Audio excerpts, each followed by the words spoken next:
Friends, welcome to my channel. तो आज हमारा क्लास पॉलिटिकल साइंस का रहता है और हम पढ़ रहे थे संसद के अधिकारी के बारे में। और थोड़ा हमारा वीडियो आज ये क्या है, सप्ताह में 7 दिन के शेड्यूल के अनुसार नहीं आ रहा है। इसका कारण ये है दोस्तों, दिवाली और छठ के शोर शराबे के कारण, यही बाजा ये सब के कारण नहीं बना पाता हूँ। ये मौका मिला है आपके लिए, तो ये वीडियो संसद के अधिकारी को देख लेते हैं, ठीक है। तो संसद के अधिकारी में हमने पढ़ लिया था, राज्यसभा से 3 पढ़ लिया था। राज्यसभा में हमने क्या पढ़ा था, सभापति, उपसभापति और राज्यसभा महासचिव के बारे में पढ़ेंगे। आज पढ़ना है लोकसभा के बारे में। आज क्या हम पढ़ेंगे, लोकसभा महासचिव। लोकसभा महासचिव के बारे में लोकसभा के अधिकारी के बारे में पढ़ेंगे। उसमें कौन कौन है, 4 होते हैं, लेकिन आज डिस्कस 2 ही करते हैं, कि ये जो है आपका बहुत बड़ा चैप्टर है, टॉपिक है। तो पहला क्या होगा, प्रोटेम, ठीक है, उसमें भी बात हमने किया था, प्रोटेम स्पीकर। दूसरा क्या होता है इसमें, अध्यक्ष, जिसको ओनली स्पीकर बोलेंगे, ठीक है। तीसरा क्या होता है, उपाध्यक्ष, और तो ये डेप्यूटी स्पीकर कहलाएंगे। और एक हो गया लोकसभा महासचिव। लोकसभा महासचिव, लोकसभा महासचिव, यहां हम बोल सकते हैं सेक्रेटरी ऑफ लोकसभा, है ना। तो ये 4 की बात हम करेंगे। क्या क्या है, लोकसभा के अधिकारी में pro tem speaker, speaker, deputy speaker, secretary of Lok Sabha. तो पहले सबसे पहले बात करते हैं प्रोटेम स्पीकर की बात करते हैं।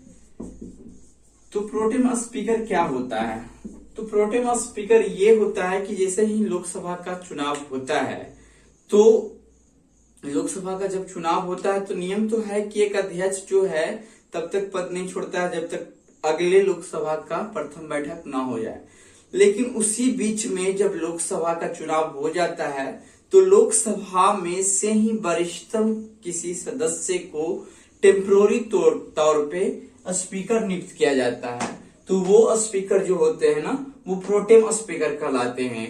और ये प्रोटेम स्पीकर का काम क्या होता है, तो ये प्रोटेम स्पीकर जो होते हैं, इनका काम कुछ इस प्रकार से होता है कि नवनिर्वाचित सदस्यों को शपथ दिलाना, यानी लोकसभा में जितने भी सदस्य होते हैं, अभी अभी नए नए जो चुनकर आए हैं, उनकी शपथ दिलाने का काम इनका होता है।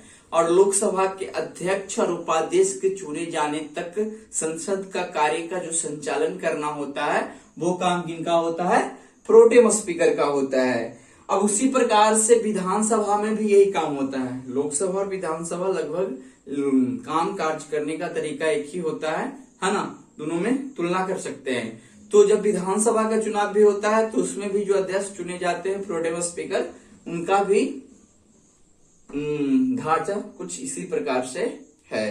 तो ये हो गया आपका प्रोटेम स्पीकर। अब चलते हैं अध्यक्ष के बारे में बात करते हैं। तो अध्यक्ष क्या होता है, जब लोकसभा का चुनाव हो जाता है तो लोकसभा के सदस्यों में से ही एक अध्यक्ष और एक उपाध्यक्ष का चुनाव कर लिया जाता है। लेकिन ये जो अध्यक्ष और उपाध्यक्ष का चुनाव तो कर लिया जाता है लोकसभा के सदस्यों में से ही, लेकिन इसके लिए समय निर्धारित कौन करता है, राष्ट्रपति करता है। राष्ट्रपति ही जो है ये बताता है कि किस समय लोकसभा के अध्यक्ष और उपाध्यक्ष को चुना जाना चाहिए। समय के निर्धारण, टाइम टेबल फिक्स किया जाता है राष्ट्रपति के द्वारा। अब एक चीज और ध्यान देना है कि अध्यक्ष जो होता है लोकसभा के सदस्य में से ही होता है, ये भारत का नियम है। लेकिन ब्रिटेन की बात किया जाए तो वहां जो स्पीकर होता है संसद का या फिर लोकसभा का, ठीक है, या फिर निम्न सदन की बात करें, लोकसभा एक प्रकार से क्या है, निम्न सदन होता है। निम्न सदन का ये पीठासीन अधिकारी, जिसको प्रिसाइडिंग ऑफिसर बोलते हैं, ठीक है, तो पीठासीन अधिकारी होता है। तो ब्रिटेन में जो होता है निर्दलीय होता है, ठीक है। लेकिन भारत में अभी भी वही नियम है कि लोकसभा के सदस्य में से ही अध्यक्ष होंगे और अध्यक्ष बनने के बाद वो अपने जिस भी पार्टी से है उस पार्टी को वो सदस्य बने रहते हैं। तो ये लोकसभा अध्यक्ष का कुछ ढांचा हुआ।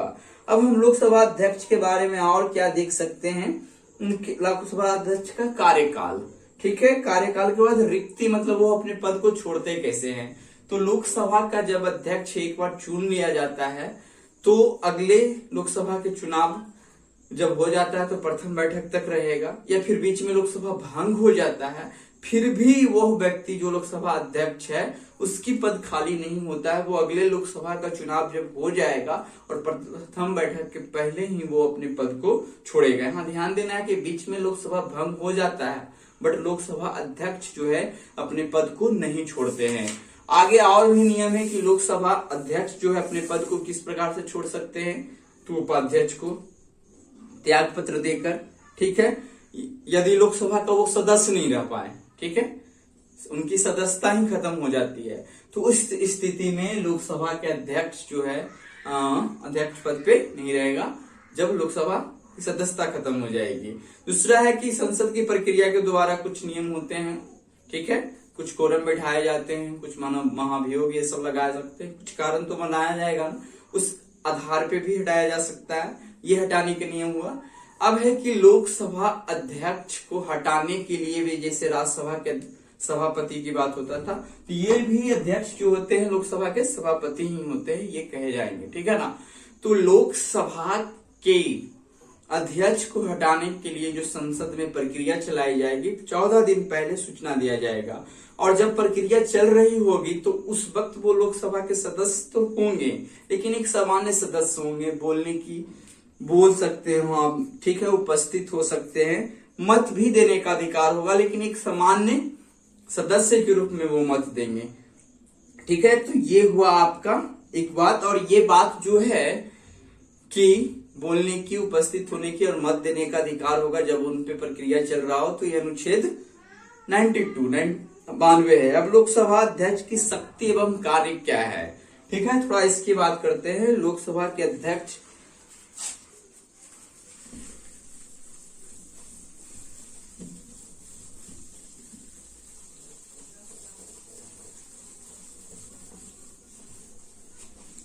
तो लोकसभा अध्यक्ष को मुख्यतः 3 प्रकार की शक्ति मिलता है। पहला है भारत का संविधान जो है कुछ शक्तियां देता है, बहुत सारे अनुच्छेद है इसके लिए, तो ये सब बात तो लगभग हो ही रहा है। भारत का संविधान, फिर है आपका संसदीय परंपराएं, संसदीय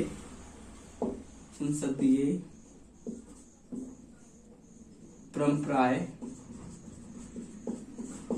और है एक बहुत बड़ा लोकसभा की प्रक्रिया एवं कार्य संचालन का नियम। लोकसभा की प्रक्रिया एवं कार्य संचालन का नियम, कार्य संचालन का। चलिए तो तीनों पे बात करते हैं मिक्सिंग ग्रुप में ही। ठीक है, संसदीय परंपराएं से शुरू करते हैं। तो क्या है संसदीय परंपरा, क्या है, लोकसभा का काम क्या है मेनली, तो लोकसभा के सदन में जो बैठक होती है उसकी अध्यक्षता करना। अब लोकसभा के अध्यक्ष नहीं होते तो उपाध्यक्ष अध्यक्षता करता है। ठीक है, एक चीज और है कि लोकसभा अध्यक्ष तो अध्यक्षता जरूर करता है लेकिन संसद में कब अध्यक्षता वो करता है, एक गणपूर्ति होता है, ठीक है ना, जिसको कोरम भी बोलते हैं इंग्लिश में। तो गणपूर्ति होता है लोकसभा में, सदस्य जो है उनका 1/10, ठीक है, कुल सदस्य संख्या का। लोकसभा में जितने सदस्य हैं उनका यदि 1/10 उपस्थित नहीं है, ठीक है, तब जाकर उपस्थित होना चाहिए। इतना व्यक्ति यदि नहीं पूर पाते हैं तो लोकसभा का जो है मीटिंग होना है, बैठक होना है, उसको वह या तो एडजर्न कर देगा, स्थगन कर देगा, या फिर निलंबित कर देगा। ठीक है, तो कोरम की पूर्ति करने का अधिकार भी इन्हीं को है, लोकसभा अध्यक्ष को। ठीक है, जब तक कोरम की पूर्ति नहीं होगी बैठक शुरुआत नहीं होता है। जैसे ही कोरम की पूर्ति 1/10 सभा के सदस्य आ जाते हैं तो फिर ये अध्यक्ष के रूप में अपने सीट पर बैठते हैं, फिर जो भी वाद विवाद नियम कानून पे होना है वो होने लगता है। तो ये काम हुआ। आगे यही है कि वह सदन के नेता से परामर्श कर चर्चा हेतु विधेयकों एवं विषयों का निर्धारण करते हैं। कुछ और पॉइंट क्या है, अनुशासनात्मक कार्रवाई, मतलब कि संसद में कोई काम चल रहा है उस पर कुछ है तो जो भी वक्ता वहां बोल रहे हैं उसमें अनुशासनात्मक कार्रवाई वो कर सकते हैं कि हाँ आप जो बोल रहे हैं वो सही नहीं है, आप उनको वहां से हटाया भी निकाला जा सकता है या फिर बिठाया जा सकता है कि आप बैठिए, आप नहीं बोलेंगे। इस प्रकार से हो हल्ला आप देखते होंगे, ठीक है। तो ये अनुशासनात्मक कार्रवाई कर सकते हैं। और ही साथ है लोकसभा अध्यक्ष संयुक्त अधिवेशनों की अध्यक्षता भी करता है। बुलाने का तो राष्ट्रपति बुलाता है, लेकिन अध्यक्षता जो है दोनों संयुक्त अधिवेशन की कौन करता है? लोकसभा अध्यक्ष। ध्यान रखना है, यहाँ से क्वेश्चन ऑब्जेक्टिव आता है कि बुलाने का अधिकार तो राष्ट्रपति को है, लेकिन संयुक्त अधिवेशन की अध्यक्षता लोकसभा के अध्यक्ष ही करते हैं।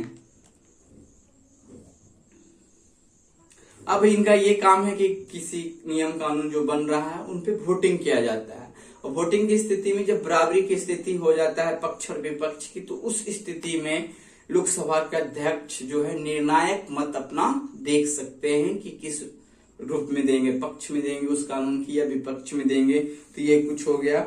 अभी कर रहा है कि इस प्रकार का स्थिति पैदा भारत में नहीं हुआ हो कि लोकसभा अध्यक्ष को, ये पॉइंट जरूर याद रखिएगा कि अभी ऐसी स्थिति पैदा नहीं हुआ है कि लोकसभा अध्यक्ष को क्या है निर्णायक मत देना पड़े।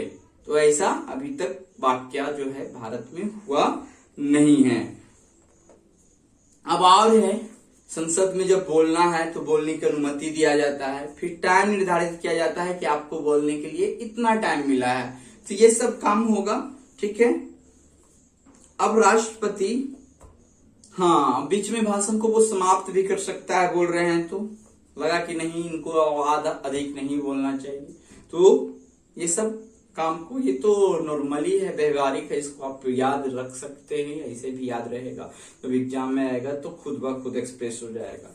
लेकिन ट्रेडिशनल क्वेश्चन से ज्यादातर जो है आपका समसामयिक है, उससे टॉपिक रहता है, तो उस पे आप अपना पकड़ बनाइए तो और बेहतर होगा। चलिए ये तो कुछ हुआ। राष्ट्रपति के अभिभाषण के बाद धन्यवाद, ठीक है, धन्यवाद प्रस्ताव आता है, उसके संशोधन किस रूप में प्रस्तुत किया जाए इसका भी अधिकार क्या है? लोकसभा अध्यक्ष को है। और कुछ पॉइंट यदि देखते हैं, अब कह रहा है कि अध्यक्ष यह निश्चित करता है कि कार्रवाई किस प्रकार किया जाए या फिर किस रूप में किया जाए, ये हो सकता है। अब है कि लोकसभा अध्यक्ष ही निर्धारित करता है कि कौन सा विधेयक धन विधेयक है या न विधेयक अन्य विधेयक है, और वित्तीय विधेयक को भी पारित करने का या फिर उसकी पहचान करने का हक जो है लोकसभा अध्यक्ष को ही होता है। अब कह रहा है लोकसभा अध्यक्ष लोकसभा की संसदीय समिति जो होता है उसके अध्यक्ष की नियुक्ति करते हैं। यानी कि लोकसभा में बहुत सारा और भी समिति हैं छोटे छोटे, ठीक है, प्राक्कलन समिति, तो ये समिति, लोक लेखा समिति, कुछ ये सब नाम आपने सुना होगा। तो उस समिति के अध्यक्ष का चुनाव यही करते हैं, और कुछ उसमें जो समिति होते हैं उसका अध्यक्ष ये खुद होते हैं। जैसे है कुछ टर्म आप याद रख सकते हैं, कार्य मंत्रणा समिति, सामान्य परियोजन समिति, नियम समिति। तो ये जो है कार्य मंत्रणा समिति, सामान्य परियोजन समिति, नियम समिति, तो इसकी अध्यक्षता लोकसभा के अध्यक्ष ही करते हैं। यहाँ भी 3 पॉइंट याद आप रख सकते हैं। उसी तरह से लोकसभा के अध्यक्ष राज्यसभा के सभापति से परामर्श करके विदेश जो भेजे जाने वाले विभिन्न भारतीय का जो संसदीय शिष्टमंडल होता है उसके सदस्यों को नॉमिनेट करने का, किसी भी बैठक ये सब के लिए जब भेजा जाना होता है तो उसको नॉमिनेट करने का काम क्या होता है? इन्हीं का होता है। साथ ही साथ ये बता रहा है प्राय लोकसभा के अध्यक्ष स्वयं ही ऐसे शिष्टमंडल के नेतृत्व करता है। चलिए तो अब तो लगभग हमने बोल दिया।